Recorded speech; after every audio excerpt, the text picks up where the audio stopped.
Hello, everybody. Welcome. Thank you so much for joining us today for this part 3 webinar in our 2020 Practice Comeback Plan series. We're really glad to have you. I hope everybody is hanging in there. I am going to get things kicked off here with some introductions. My name is Leah Chatham. I'm the Director of Content Marketing here at Solution Reach. I have been working in healthcare and healthcare IT for the last 20 years, about 15 of it working in doing educational materials for providers and their staff, for practice management, EHR, patient engagement, practice marketing, and 5 of it in a small integrated health system working on patient engagement, patient communication, and marketing. So I've got a little bit of experience on both sides, which I hope will be helpful. I'm joined by Addison Reed, who's our customer education manager and the man with by far the coolest beard here at Solution Reach. He also has quite a bit of experience on both sides. He does a lot of our customer education here and was himself a practice manager. So, and his mother is was a practice manager as well. So it's in his blood, in his genes. So we're going to be providing quite a bit of information today that I hope you guys are going to find helpful and interesting in these difficult and challenging times. The first thing that I want to mention as we kind of move forward here is that we will be taking questions as we're going along. So if you hear something and you have a question, just throw it in there. We'll do our best to address those sort of as we go. And then if there's a little bit of time at the end, we can try to grab a couple more questions at the end. Just click on the little arrow next to the word questions, drop your questions in there. And again, we'll just kind of do our best to get to as much as we can. Couple of common things that come up. A lot of people ask about getting the slides or getting the recording. You will get a follow-up email with that information. So just watch for that afterwards, and you're welcome to watch again, share this with your staff, share it with your colleagues, whatever you want to do. So that is going to be coming to you at some point later today or tomorrow. And then also, one of the common technical issues people have is with their audio. If you are finding that you have some audio issues, go to the audio option on your toolbar, click on the little arrow, and in fact, I've already got somebody who's got a question about this. Change from computer to phone. So just the computer audio sometimes is not as reliable or consistent and can cause you problems. So if you just switch it to phone and dial in, you'll probably have a better chance. All right, let's see. Just letting this person know that since she doesn't seem to be able to hear what we're saying right now. Okay. So again, throw in if you're having technical issues or anything else. Obviously, feel free to throw those in that question bar as well. We'll do our best to answer those behind the scenes and help you out. I would like to encourage you to direct support-related questions, however, to the community and our support team. So you can go, if you are a Solution Reach customer and you've got more specific support-related questions, go to community.solutionreach.com, click on My Support, or email community@solutionreach.com. You might also just consider putting in a search in the search bar and see if your question can be answered using the knowledge base. Addison is one of the primary people who we have writing those knowledge base articles and doing those videos, and they are amazing and really helpful. So you may find you could actually get an answer on your own. Okay, our agenda for today, for those of you who have been on the previous webinars, you probably kind of know what you're in for here. We are going to be talking about phase 2, and that's going to be covering kind of the getting ready to get open stuff. We're going to talk about some of the tools that can help you now. We're going to look at some health and safety stuff. We're going to talk about sort of processes and priorities and some of the things to look at as you kind of get back to doing reminders and pre-visit instructions in a more detailed kind of format here. We're going to really look at like what you need to be doing in your physical environment, determining patient priority and how to get those patients back on your schedule, how to communicate effectively with patients about how and when you're reopening, and then kind of setting that reminder cadence given these unusual sort of times that we're in. adding things like pre-visit instructions or pre-screening forms related to COVID-19 to kind of help support continuing to minimize people coming in contact with somebody who might be infected. So all of that will be kind of on our radar today. And then we've also got a couple of things for those of you who have been on here before. We've gotten a lot of feedback and from people as we've been doing these webinars over the last 2 weeks around some things specifically, one of which has been around telehealth. So we've been obviously following all of the recommendations and information coming out from the government about relaxing rules around telehealth and teledentistry.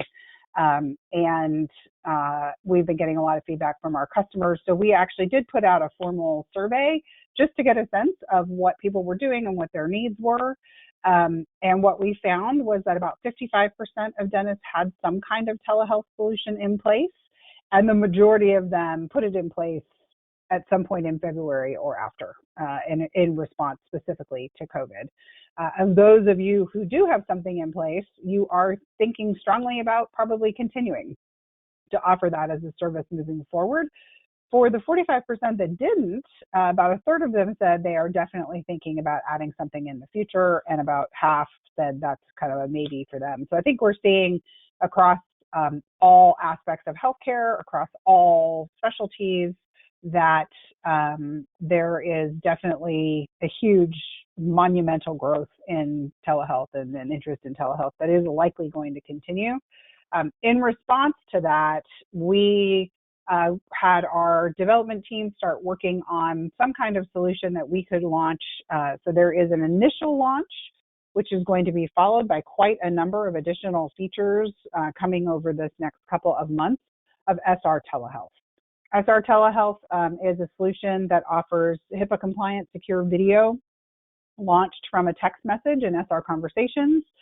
These can be pre-scheduled, and then you can send the link to the person a few minutes ahead via text, or they can actually be launched on demand. So if someone is texting you and it's sort of a text check-in kind of thing, and you think, in fact, you can see them over video, you can just launch that right then. This is going to be free until July 31st. And like we said, we're going to be continuing to develop and enhance the product with customer feedback as we move forward.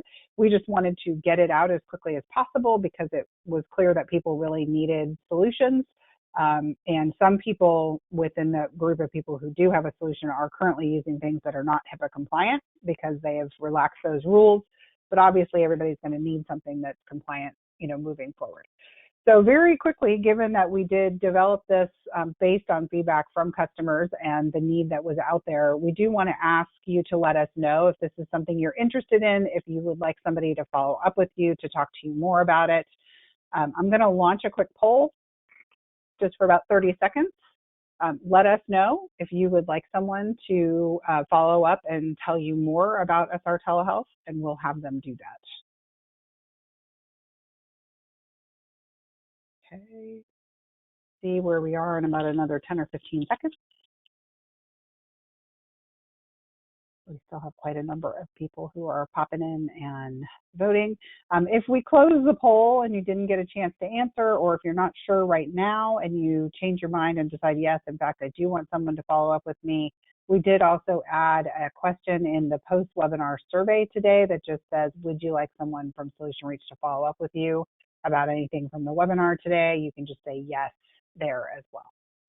Okay, looks like voting has kind of stopped. I'm going to close that.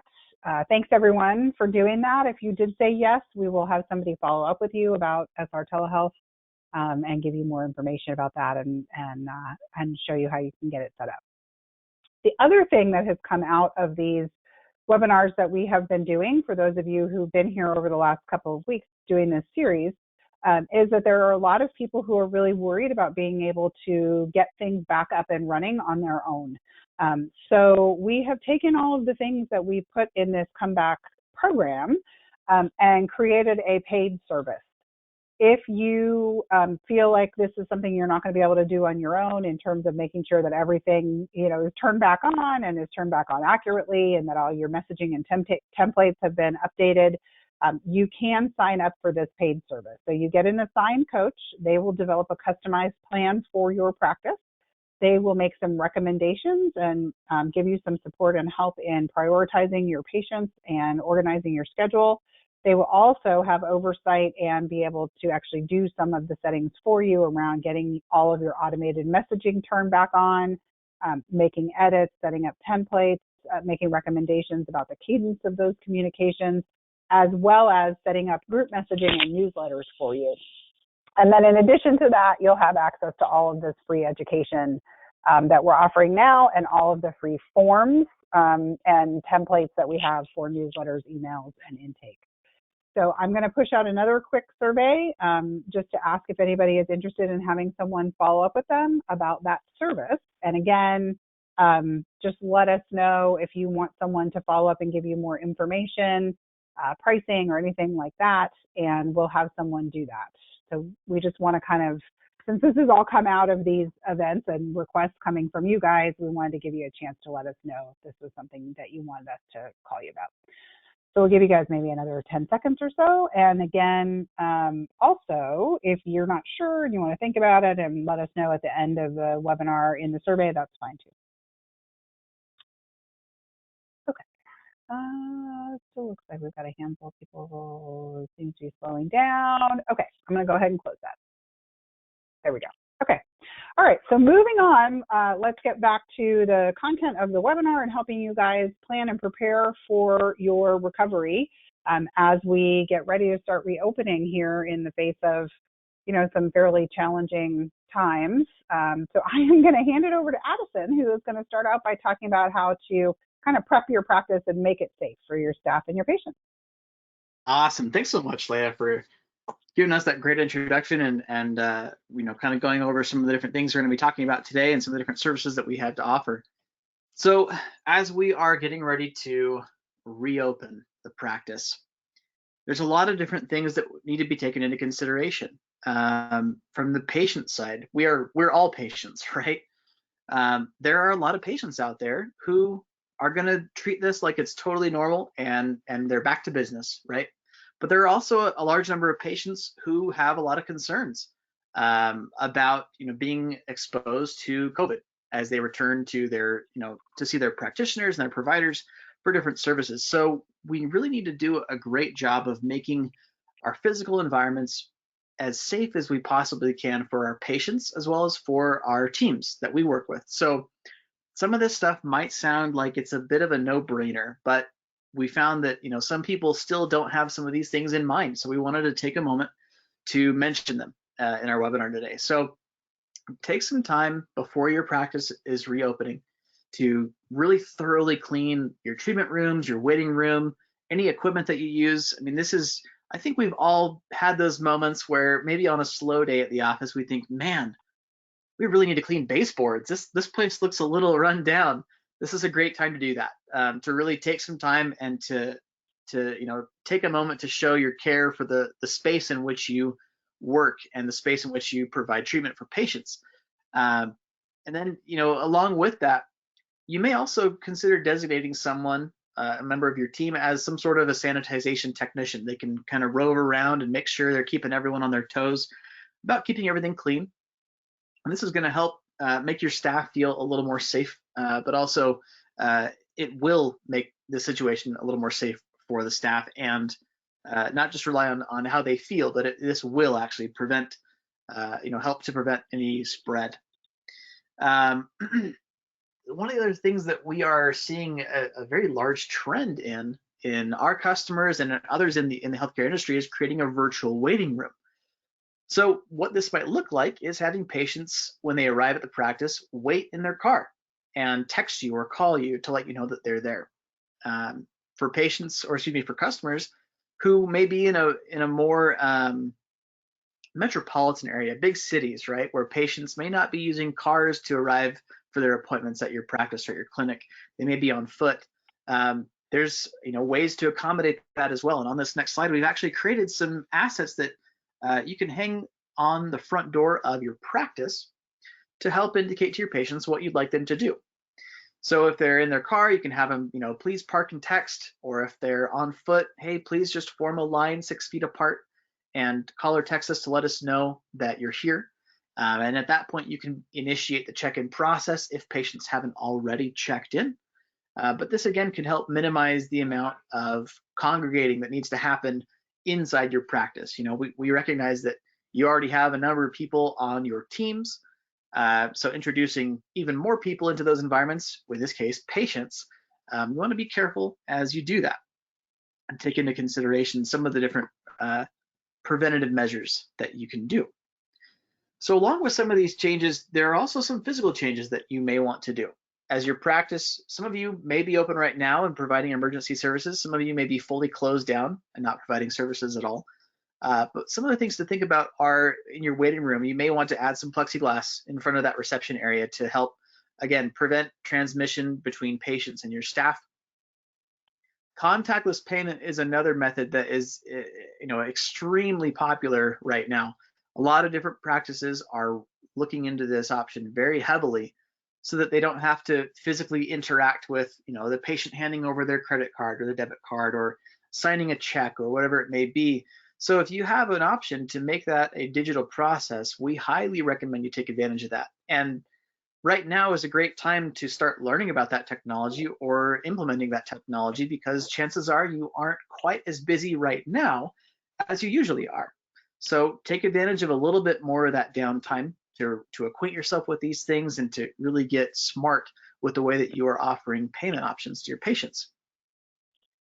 Now, along with that being a very convenient way for patients to pay for the practice, for the services they receive, we also want to focus on making it convenient and safe for patients to do their check-in process. So you may choose to go paperless for that as well. If you're deciding to use virtual forms, you can ditch the clipboard, you can ditch the pens completely. In our case, we have a tool called SR Intake that allows you to send these intake forms to your patients right to their device. And what this means is that they can fill this information out in the comfort of their own home, or if you have them waiting in the car, in the parking lot, or forming a line outside the practice, they can do it there as well. But this allows them to arrive at the practice and not have to wait, maybe 10 or 15 minutes filling out their own paperwork. They can arrive having already done that, and they're that much more ready to be treated or be seen. And we're going to get into that a little bit further down in this webinar today. But another thing to do is, inevitably there's going to be a space in your practice, and it may be the waiting room for many of you, where patients are going to have to spend some amount of time, even if it's just a number of seconds possibly. You may want to remove as much of the non-essential items from that space as you can, whether it's flyers or brochures, kids' toys, things like that. That's less stuff that you have to be really focused on cleaning every time a patient comes through that area. So while we had a customer reach out to us and they mentioned, well, it was a hard decision, but I decided to take down some of our nice looking decorations. and I totally understand that. We have our practice is our brand, right? We want to convey to our patients our personal brand or the brand of our practice. And sometimes those things such as the decorations may be part of that. And this is a good time to potentially look at maybe removing some of that so that you can make it a more safe environment for your patient and reduce the amount of surfaces for things to spread. So another thing that we've been, go ahead, Leah. Oh, I was just going to say, Addison, I just wanted to add in that it just happens this morning. We had an all-team call, and our CEO was telling a story about his experience this week of going in for kind of a necessary appointment that he had to do in person with his daughter, and how freaked out he was that they were still using clipboards and paper, and it was still a very pre-COVID kind of workflow. And I think we may not all be aware, unless we've been in that situation, of how anxious and stressed out people are right now. And something like that can really be something that's upsetting to someone. People are very fearful. So it's just important to keep in mind that anything we can do to make this less stressful for people is definitely worth that effort. You're absolutely right. Yeah, anything we can do to reduce the level of stress for our patients and for our staff, that's we should take those options, right? We should take that route. So Yep. one of the big things along with that is for your staff.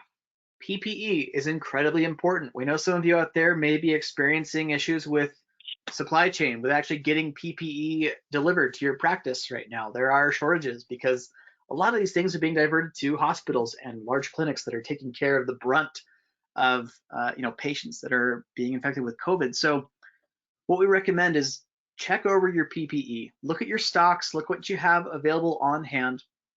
And you may want to go so far as to start looking at this from a rationing perspective. Determine the amount of supplies that you have and determine how many patients you can see with those supplies. And you may get really into this and get down to the point of, okay, we have X amount of gloves and X amount of masks, which means we can see X amount of patients. That is something we definitely recommend because, in the event that you run out of PPE, you haven't received a delivery yet, you would have to close your doors again. And we don't want that to happen to you. So take stock of what you have, only schedule patients, the number of patients that you can safely serve with the PPE that you have. That's, like I said, the last thing you want to do is have to be closed down again after reopening because you don't have enough of these materials to keep your staff safe and to not jeopardize their health. Now, I know how convenient it is to have the delivery person arrive at the practice and have everything on a nice little dolly that they roll into the practice, and they put all the boxes in our stock room.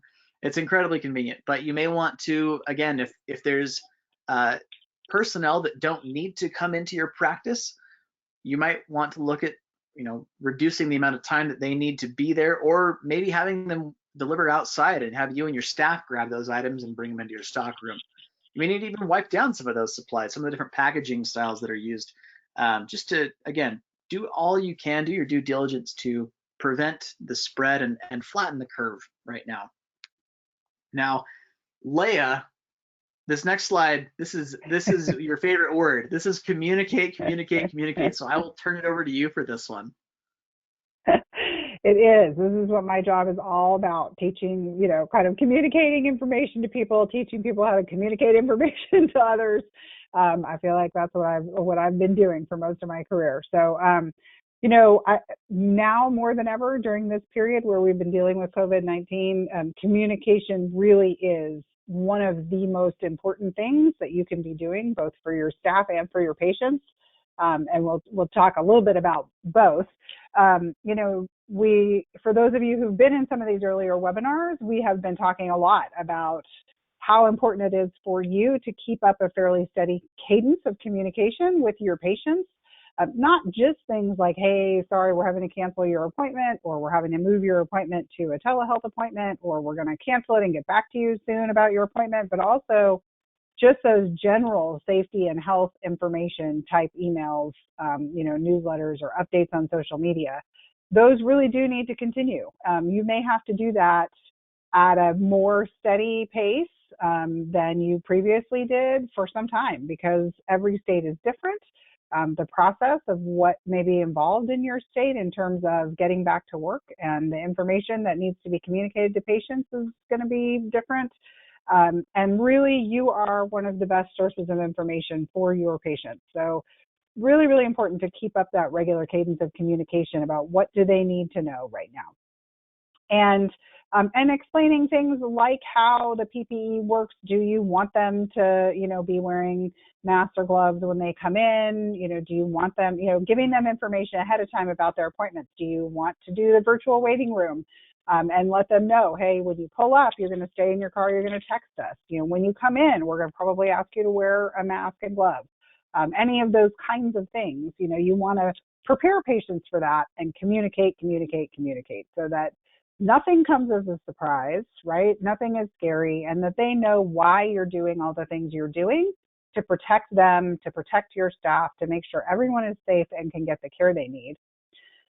The same thing really goes for your employees.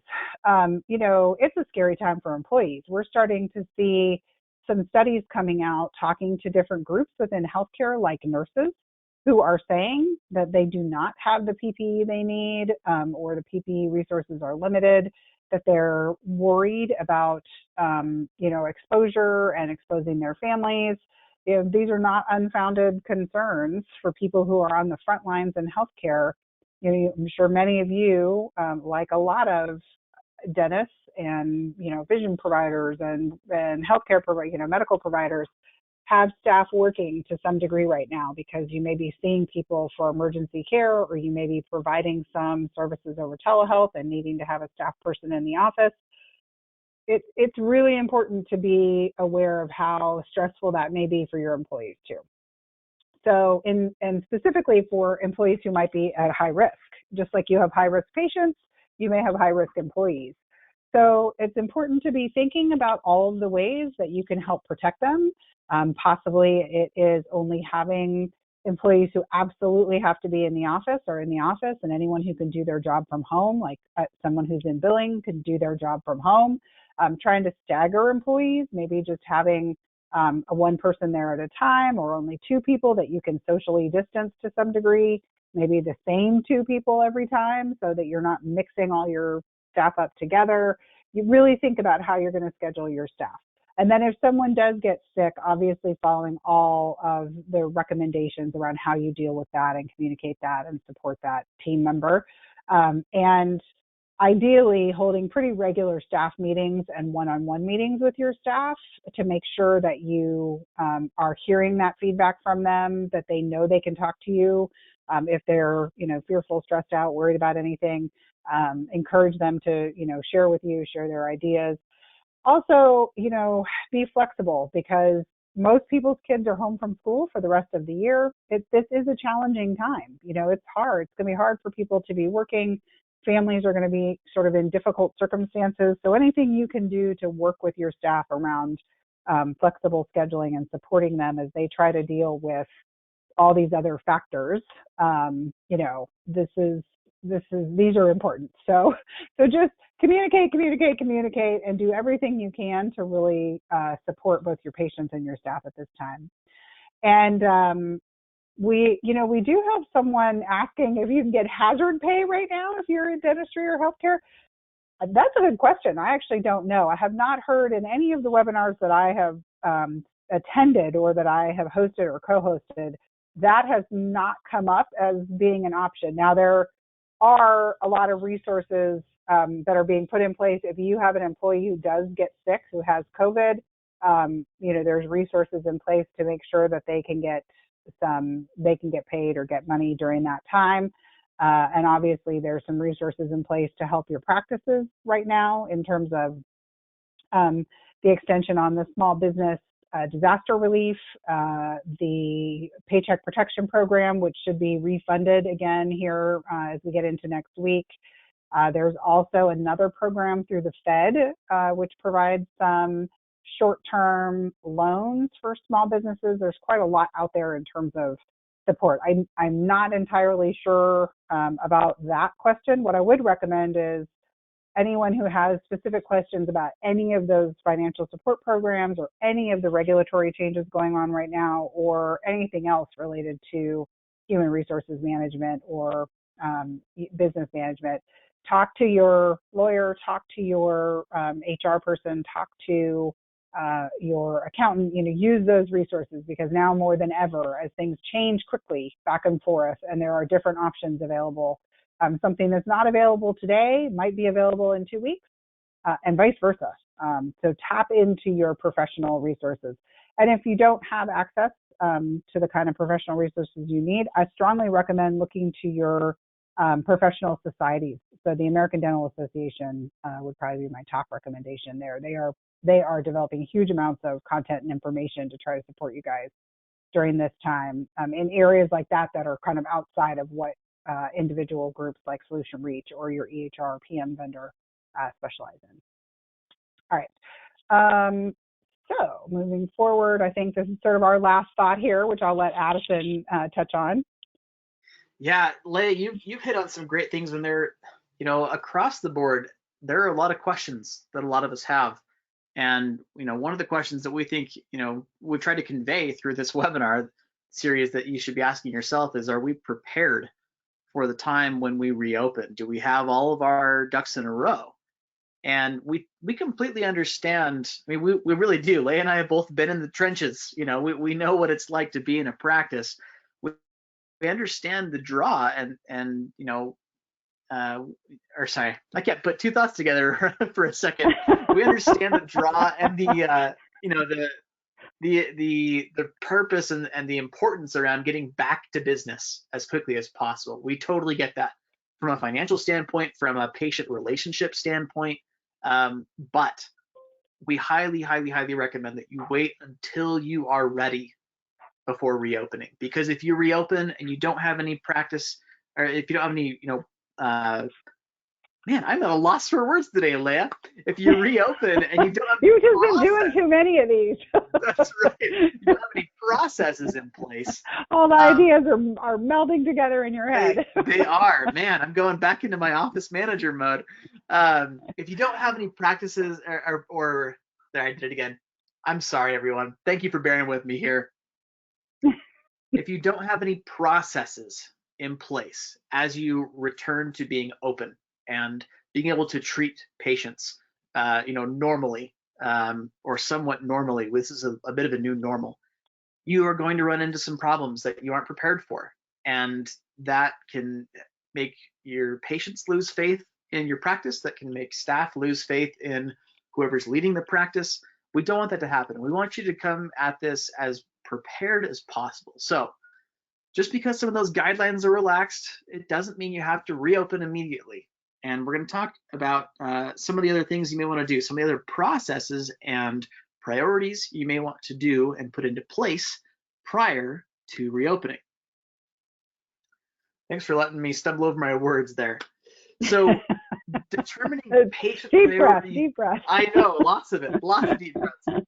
Determining patient priority is incredibly important. We talked about this in a previous webinar in this series. Inevitably, some of us have had to cancel appointments. We've had patients that have been on the books for elective stuff or things that weren't really priority or weren't really emergencies. We've had to shift things around. And we've previously recommended make a list of those patients that you've had to pull off the schedule because you're going to need it as you are ready to reopen again. So if you have patients that are on the schedule and can continue to be seen right now, we recommend keeping them on the schedule. The more patients that you pull off, that's the more patients that you need to juggle and shift around, and that just adds stress on your end. It's stressful and frustrating for the patient. So if you can keep them in the appointment book, keep them in the appointment book. Now, in regards to that list that you made when you started to cancel and pull patients off, this is where you can really use that list effectively. You need to develop a priority for rescheduling those patients if you haven't already. So this is completely up to you, but it may look like, hey, I have some patients who need treatment right now, or else their condition is going to get worse and they're going to need even more in-depth or more expensive treatment down the road. You may prioritize those patients first and foremost. You may be prioritizing patients who need SRPs, over your patients who, hey, I'm just coming in for my regular checkup. Again, this is completely up to you. You know which patients, or you should know which patients need to be seen at what priority. So take that into account as you start putting these patients back on the schedule. You may also want to consider dedicating specific days to treat high-risk patients. We have some of our customers who have said, we kind of took a page out of the book of people running some of the supermarkets where they are open from a certain period of time to a certain period of time, and they allow only seniors to come in and shop. They've said, well, why can't we do that in dentistry? That totally makes sense. So they've done that. They have certain times of day or certain days where they are only seeing high-risk patients, and that's a fantastic idea to take into account. If that's not something you want to do, you may look at extending your hours. We have customers that are doing all sorts of things to try and get ahead of the curve and be prepared for when they need to reopen. We have customers who are starting to open on Saturdays or even Sundays. We have customers who are saying, hey, I'm going to rotate shifts of my staff so that we can see more patients throughout an entire day. Instead of being open for a 10-hour day, we're being open 12 hours. There are a lot of different options that you can do, and you need to determine how far you want to go, how much of that you want to put into effect in your practice. Along with some of these things regarding patient priority, you also need to develop some new processes potentially. We talked a little bit about this previously, but on this next slide, we have some things to think about, like modifying that check-in process.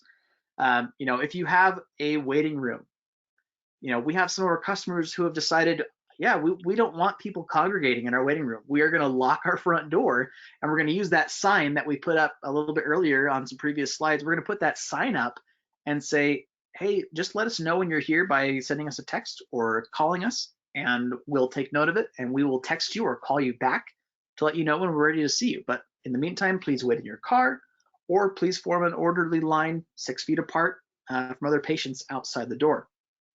Again, you may want to look at installing those safety barriers where appropriate in your practice or in your clinic.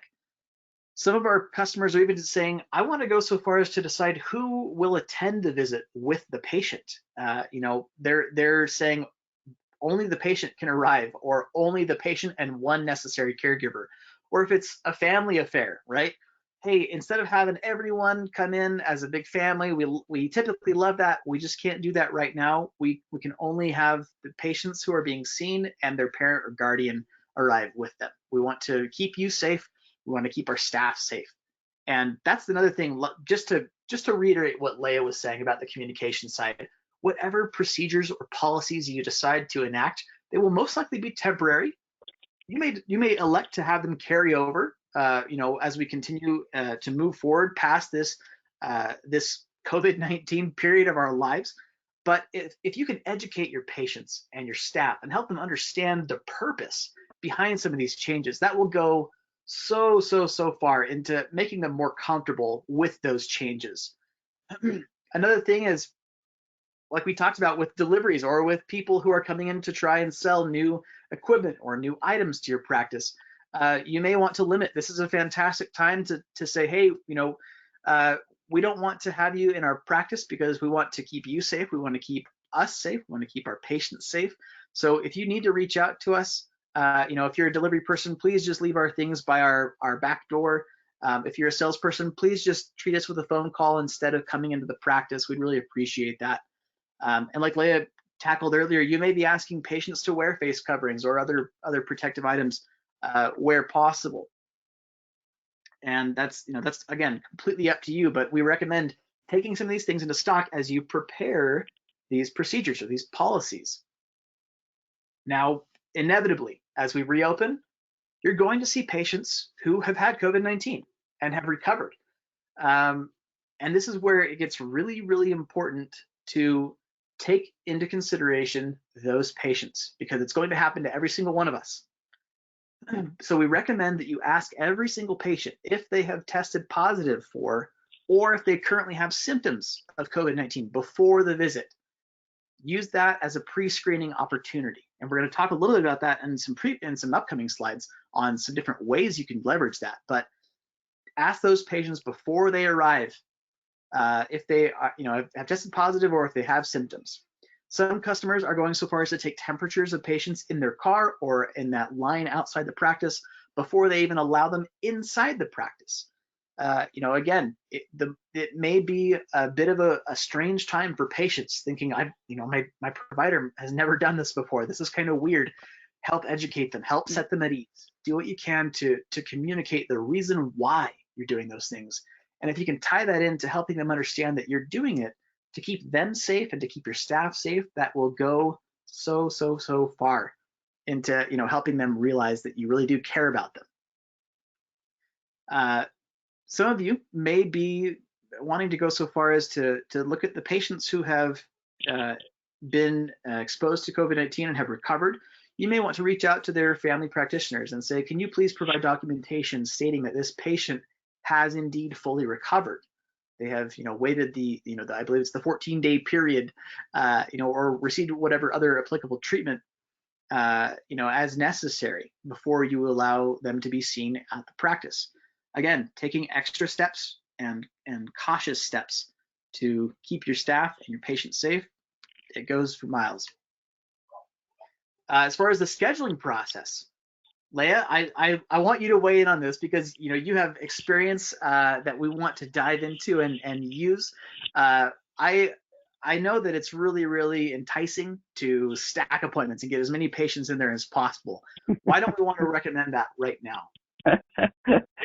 Yeah, I think, it's funny. We've actually been getting people sort of already asking questions based on our discussion about, are you still seeing some patients and how are you managing that? And, making some recommendations about how do you deal with the few patients you may be seeing now already, right?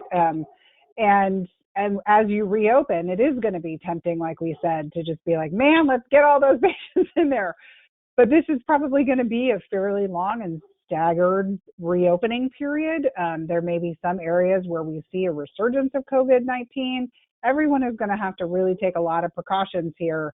This is going to be kind of challenging. And so we need to be thinking about that as part of this process. And unfortunately, that probably means that you do need to sort of stagger appointments. Consider putting an extra 5 or 10 minutes in between appointments for additional time for cleaning and sanitizing, and for dealing with the fact that you are going to have to deal with probably still some recommendations around social distancing. So things like using the virtual waiting room or asking patients to stay outside may work for some. It may not work for others. You may have to sort of rejig your waiting room a little bit, maybe remove some chairs, create some social distance supported waiting areas, have, many of you have probably seen this. I know they're doing it in the stores here. They're doing waiting lines where they have tape on the floor that shows you how far 6 feet is and makes you kind of stand 6 feet apart.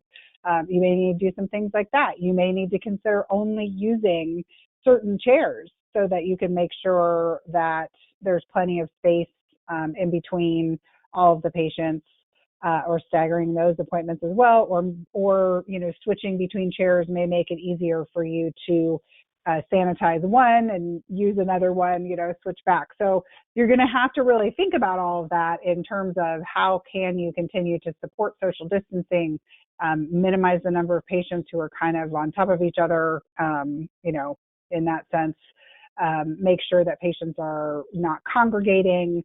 And it is going to probably be a little bit challenging, and it is probably going to mean that you cannot stack appointments, and then even some people will tend, if they have a very high population who tends to no-show a lot, maybe people will even double book. That kind of stuff is probably not a good idea right now. You're going to need the extra time in between. And then as things start to improve and we do get to a place where COVID cases really have fallen off and we're headed in the right direction and we know we can start ramping things up, you can start working towards getting back to normal. The last thing here that I think is really important for us to mention is that this is the time when you probably want to consider removing or modifying any cancellation policies and fees that you have. Generally, we strongly recommend that you have a really good cancellation policy and even cancellation fees in place to try to help you reduce that no-show rate. But right now, people are pretty stressed and anxious. People are dealing with a lot of additional stressors around their jobs, their kids being at home. People may just not have the ability to make a decision. It could easily be a last minute decision. The other thing is that you are probably not going to be able to give people quite as much advance notice, reminding them of their upcoming appointments when it comes time to turn those reminders back on. So just being understanding of the fact that it's possible you'll have patients who only get that first reminder, a few days or a week ahead. So for the next little while, at least, consider being kind of flexible with those processes to support, both the emotional side, the personal issues around work and kids, and the fact that this is going to be kind of a staggered turning back on process, and people may not be totally prepared, no matter how much you try to communicate and prep patients for that. All right, I'm going to hand it back over to Addison here for a little more about the reopening, how to get ourselves reopened. Yeah. So again, just to reiterate this mindset here, we understand that it's really enticing that as soon as someone in leadership from maybe the state or federal level says go, you want to get back to business. But we recommend that you only reopen once you have processes in place. And once you reopen, you need to make it known that you're open. You need to let your patients know.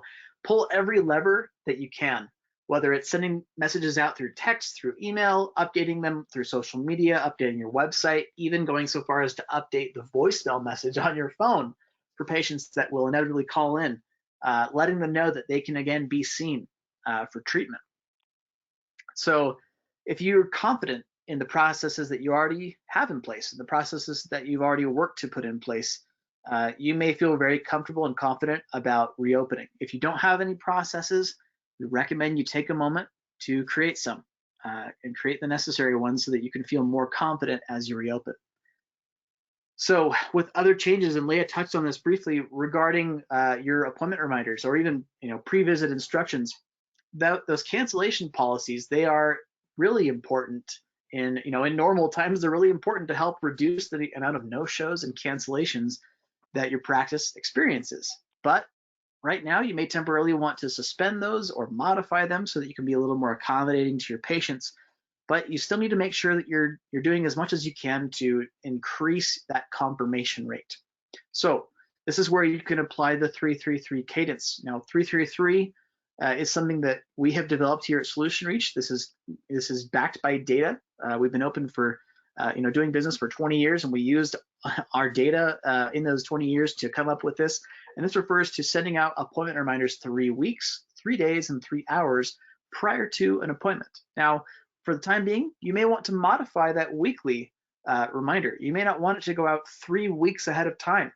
The landscape is still changing, and you may even only be seeing patients and scheduling patients on a week-by-week basis. So you may modify that to a 1 week, 3 day, and 3 hour reminder cadence. But doing so, this is going to still help your confirmation rate increase, because now more than ever, as you experience no-shows and cancellations, they're going to hurt a lot harder, because like Leah said, we don't recommend you stack and get as many appointments on the schedule as possible. So you really need to do a great job of confirming as many appointments as possible, and sending out your automated reminders is really going to help you with that.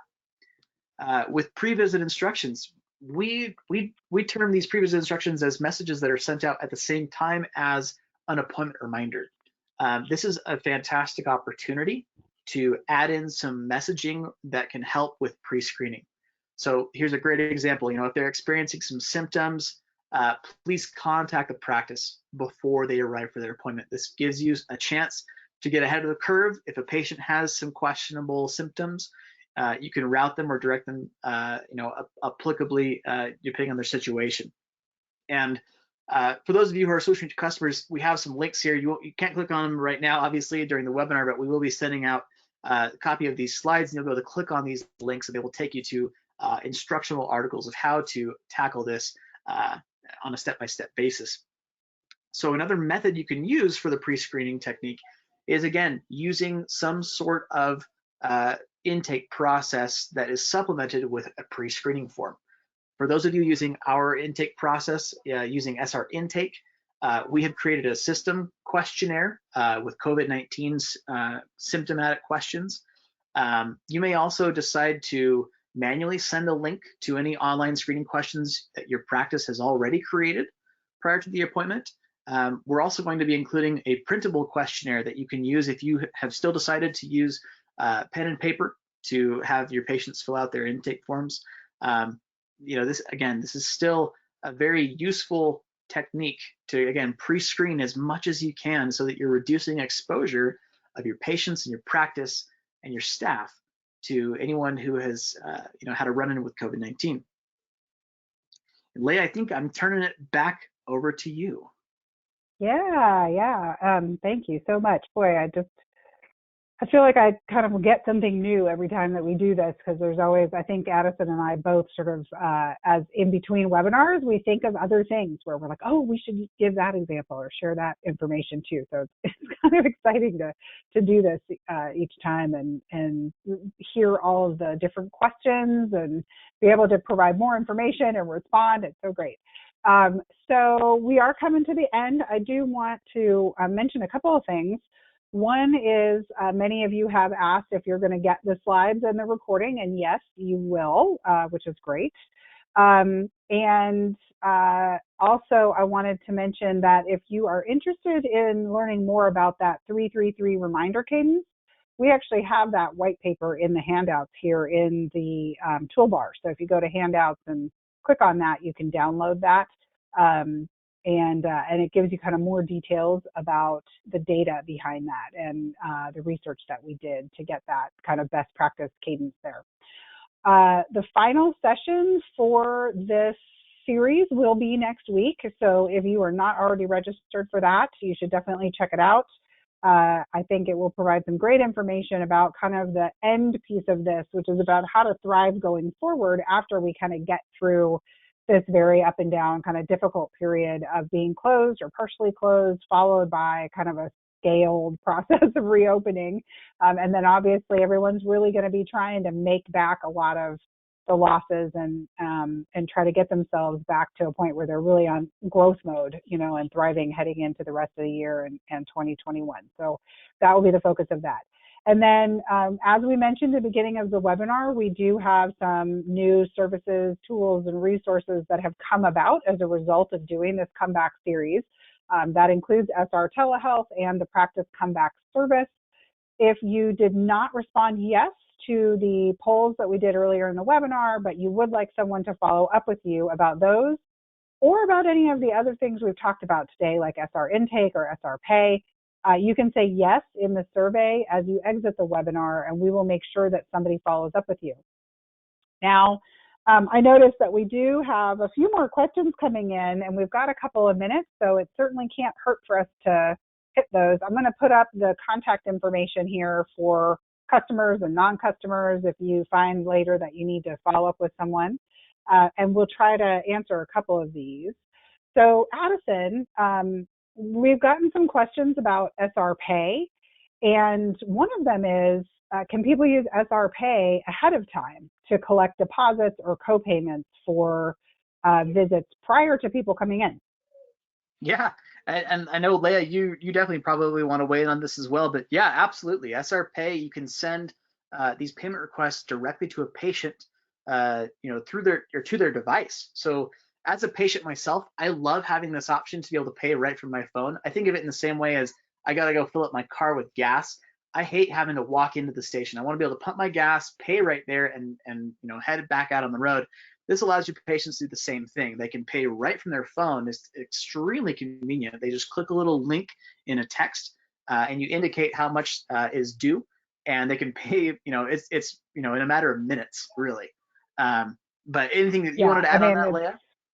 Yeah, I just think, this actually, we're finding that this is such a great time for a tool like SR Pay, because if you are seeing people through teledentistry or you're seeing patients just on an emergency basis, it's such a great way to minimize, the touching of things, but it's also a way to have basically a fully virtual experience, right? If you're using solutions like intake and pay, you can gather pre-visit information, you can see the patient using your telehealth solution, and you can get their co-payment or whatever, self-payment or whatever it is ahead of time, afterwards. I mean, it just makes it possible to do totally virtual visits, and that's great. I think it's just a way, and if you're having patients come in, it's just one more way to kind of protect them, which is great.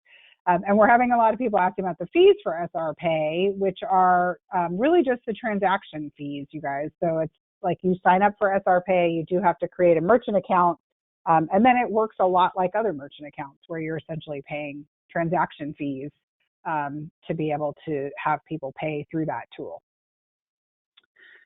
Okay, so let's see if there's a couple other things that we can talk about here. So a couple of people just asking about SR Telehealth again in terms of what is that, and it is essentially secure video that's launched from a text message. It is HIPAA compliant.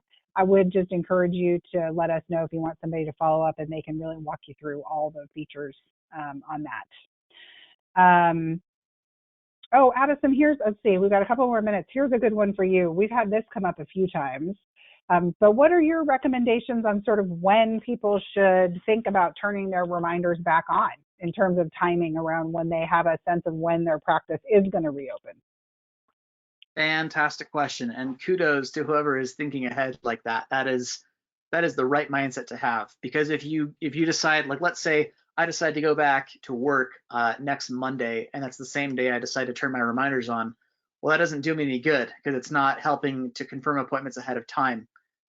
If you are deciding, hey, we want to open on a specific day, we recommend that you turn those reminders back on probably right around a week ahead of time. Again, if you're using that kind of modified 333 cadence, where you change the 3-week reminder to a 1-week reminder, but you'd still be able to send those reminders out 3 days and 3 hours prior to the patient's appointment.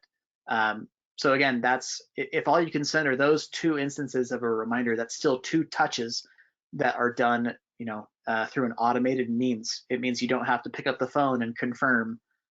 You shouldn't have to do that anyways, especially if you're using an automated service. But that's what I would recommend is right around a week. Any more than that, like we said, this is a bit of a changing landscape, and things may change, and that may cause potentially a frustrating situation for the patient. They may need to reschedule for whatever reason.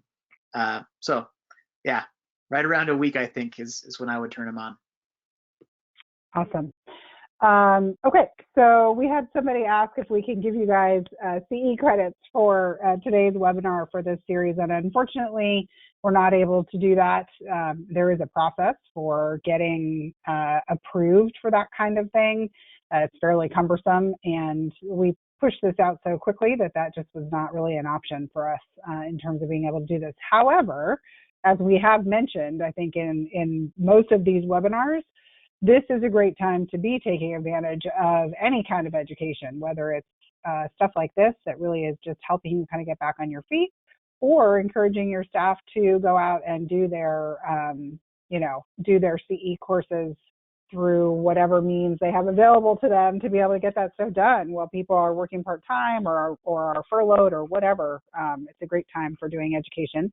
We appreciate you taking the time to do some of that with us, and we hope that you found this helpful. And again, if you're not already registered for next week's webinar, we would encourage you to do so. Also, you can download resources related to these webinars from our website.